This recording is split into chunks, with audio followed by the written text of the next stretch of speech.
Karimnagar mayor Sunil Rao కేంద్ర మంత్రి బండి సంజయ్ సమక్షంలో భారతీయ జనతా పార్టీలో చేరారు. బీఆర్ఎస్ను వీడిన సునీల్ రావు తన అనుచరులతో కలిసి బీజేపీలో చేరారు. అభివృద్ధి కోసమే బీజేపీలో చేరుతున్నానని అన్నారు ఆయన. తాను ఎవరిపై విమర్శలు చేయబోనని, ఎవరైనా తనపై విమర్శలు చేస్తే ఊరుకోబోనని అన్నారు. కరీంనగర్లో జరిగిన ప్రతి స్కామ్ వెనుక గంగుల కమలాకర్ ఉన్నారని సునీల్ రావు ఆరోపించారు. కరీంనగర్లో జరిగిన ప్రతి అభివృద్ధి వెనుక బండి సంజయ్ సహాయ సహకారాలున్నారని చెప్పారు సునీల్ రావు.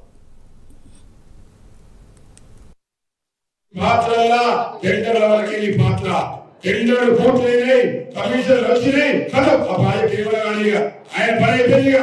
టెండర్ అయిపోతే కమిషన్ వస్తాయి, దాని తర్వాత మాట్లాడే కూర్చోలేదు.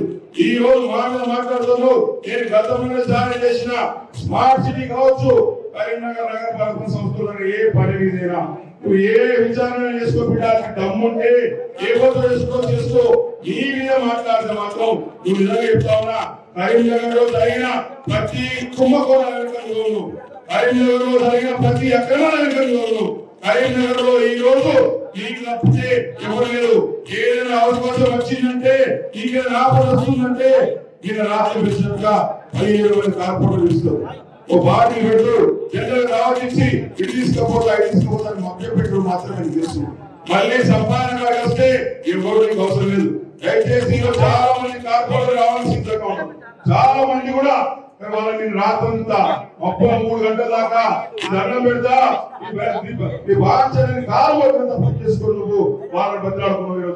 బీఆర్ఎస్ పార్టీ ఏం చేసిందో కాంగ్రెస్ పార్టీకి అదే చెప్తున్నది. రేవంత్ రెడ్డికి గురువు ఎవరంటే కేసీఆర్ గురువు. కేసీఆర్ ఏం చేసినా సేమ్ అదే రేవంత్ రెడ్డి చేస్తున్నారు. రేవంత్ రెడ్డి చేస్తుంది తప్ప రేవంత్ రెడ్డి గారి పండితనంలో కొత్తదనం అనేది ఎక్కర్లేదు. మీరు చూడండి, మొన్నటి దాకా ఫస్ట్ ఏమో ఫామ్ హౌస్ కేసు అన్నాడు, డ్రగ్స్ కేసు అన్నాడు, అది వీకింది. తర్వాత ఫోన్ ట్యాపింగ్ కేసు అన్నారు, అది వీకింది, వాళ్ళు రాలే. ఇక కాళేశ్వరం కేసు అన్నారు, అది పోయింది, వాళ్ళు రాలే. మళ్ళీ ఒక్కొక్క కేసు తీసుకొస్తారు, మళ్ళీ కనబడదు. మరి ఏమైంది బాబా ఫోన్ ట్యాపింగ్ కేసు పోడదాకుండే కదా, ఇప్పుడు ఎక్కడ పేపర్ కనబడుతుంది ఫోన్ ట్యాపింగ్ కేసు. ఇక చూడు కేసీఆర్ కూడా రేపే అరెస్ట్ అని చెప్పి ఈయన మాట్లాడారు, వాళ్ళు మాట్లాడారు. మళ్ళా 15 రోజుల నుంచి ఫోన్ ట్యాపింగ్ కేసు లాపత అరెస్ట్ ఉష్కా క్యాప్ ఇక మనుషులు ఫోన్ ట్యాపింగ్ ఎవరు మాడుతున్నారు. ఇక బంద్ మళ్ళీ చేసినప్పుడు దావోస్ అంటది. ఇక ఈ దావోస్ అని మళ్ళీ 15 రోజులు దావోస్. ఎందుకంటే ఫస్ట్ కాళేశ్వరం రాగానే కేసీఆర్ ఢిల్లీ పైసలు పంపాడు. కాంగ్రెస్ పార్టీ ఆది నాయకత్వానికి పైసలు పంపితే కప్పం ముట్టయిపోయాడు. కాళేశ్వరం కేసు విచారణ పెడుతుంది, టైం పాస్.